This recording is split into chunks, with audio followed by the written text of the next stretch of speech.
You folks came along, and God bless you. I'm back in the majority. So the first thing I want to say thank you.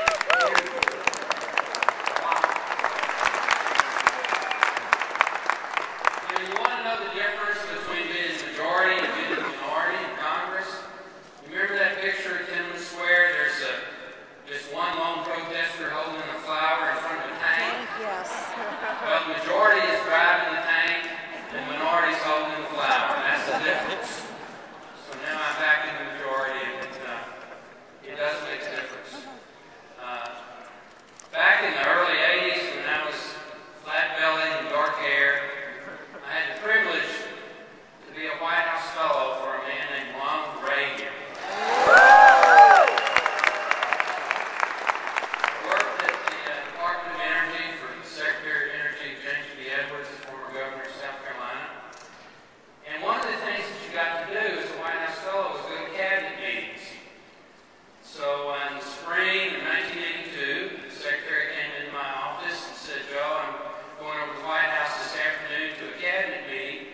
Like to go? And I said, Mr. Secretary, I'd love to go. He said, there's one condition. I said, what's that? He said, you've got to be quiet. You can't say anything. Not a problem. So we went over to the White House, and we went to the West Wing, and we went into the cabinet room, and I got to sit on the wall right behind the Vice President, George Bush. The President came in, and he went around, and he shook hands with all his cabinet, and then he sat directly across from Vice President Bush. So I'm looking at the back of Vice President Bush, and if I look around, I can see the President. First thing President Reagan did, grab a handful of jelly beans. He really did eat them. Of course, as soon as he ate them, everybody else ate them. They wanted to eat them too. And he said, what's on the agenda, gentlemen?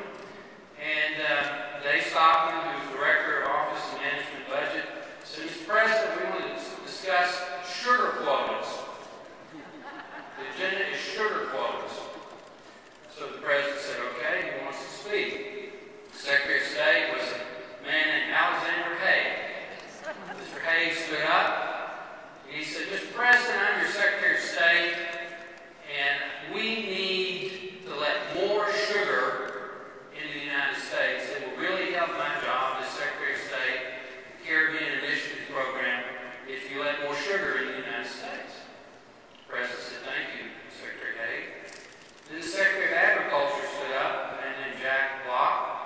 He said, Mr. President, I'm Secretary of Agriculture, and we've got sugar beet farmers and sugar cane growers, and they're all hurting. Sugar prices are really low. It'd really help my job as Secretary of Agriculture if you'd keep that sugar out. So the President looked around and got another jelly bean or two, and he looked at the Vice President, and he said, I've heard what's best for the State Department, I've heard what's best for the Agriculture Department, but I haven't heard what's best for America. And when he said that, I had promised to be quiet. But when he said that, I jumped up and said, way to go, Mr. President. And of course, the Secretary of Energy was mortified. The Vice President looked at me. But President Reagan just chuckled. He said, what's your name, young man? And I probably should have lied, but I told him the truth. I said, Mr. President, I'm Joe Barton from Texas, and that's why I'm here. Well, folks, that's why you're here. Do what's right for America. Yes. And that's why I'm here.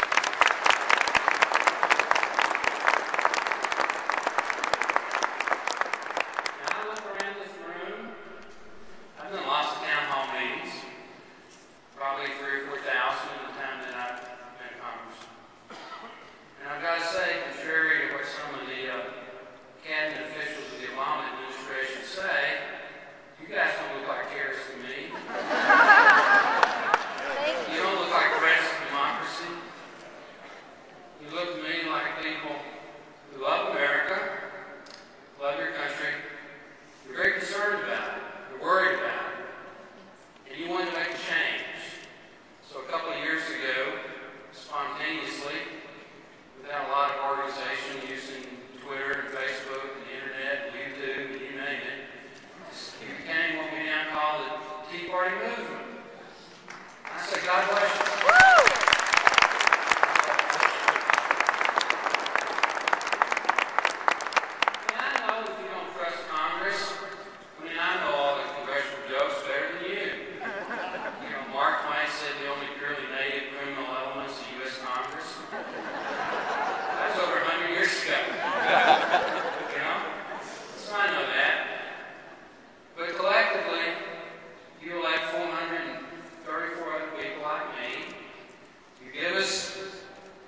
card.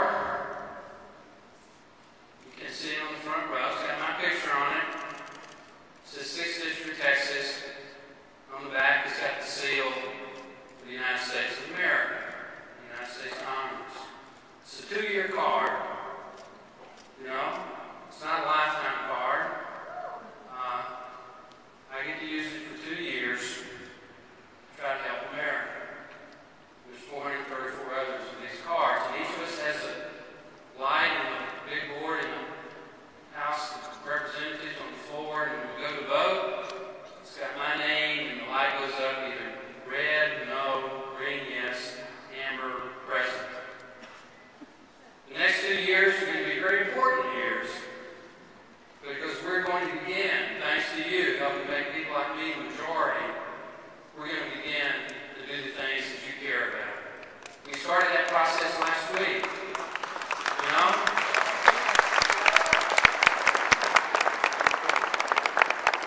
Nobody really knows what a continuing resolution is, but if you don't pass a budget, the continuing resolution is what funds the government in lieu of a budget. Speaker Pelosi did not pass a budget, didn't even bring one up. So last week we passed a continuing resolution to fund the government for the rest of this calendar year, this fiscal year. It had the largest spending cuts in the history of America. The largest spending cuts. I hear that. Somebody says it wasn't enough. Well, it's a good start in the right direction, let me tell you. Yeah.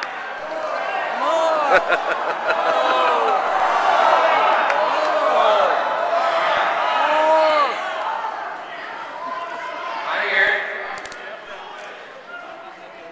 We've got about a $3.4 trillion budget.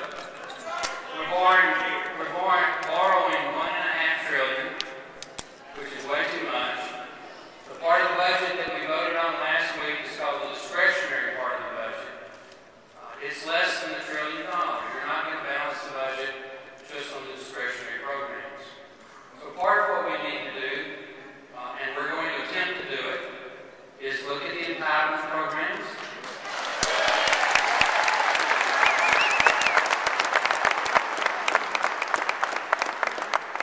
I personally believe that we can balance the budget in the next 3 years.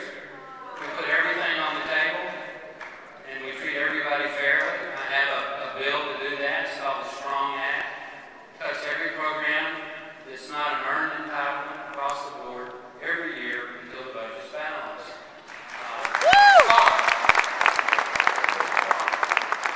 So you're going to see that. You're going to see this Congress in the House of Representatives with a conservative majority begin to do it. Now, this is not a sprint, it's a marathon. If you don't start,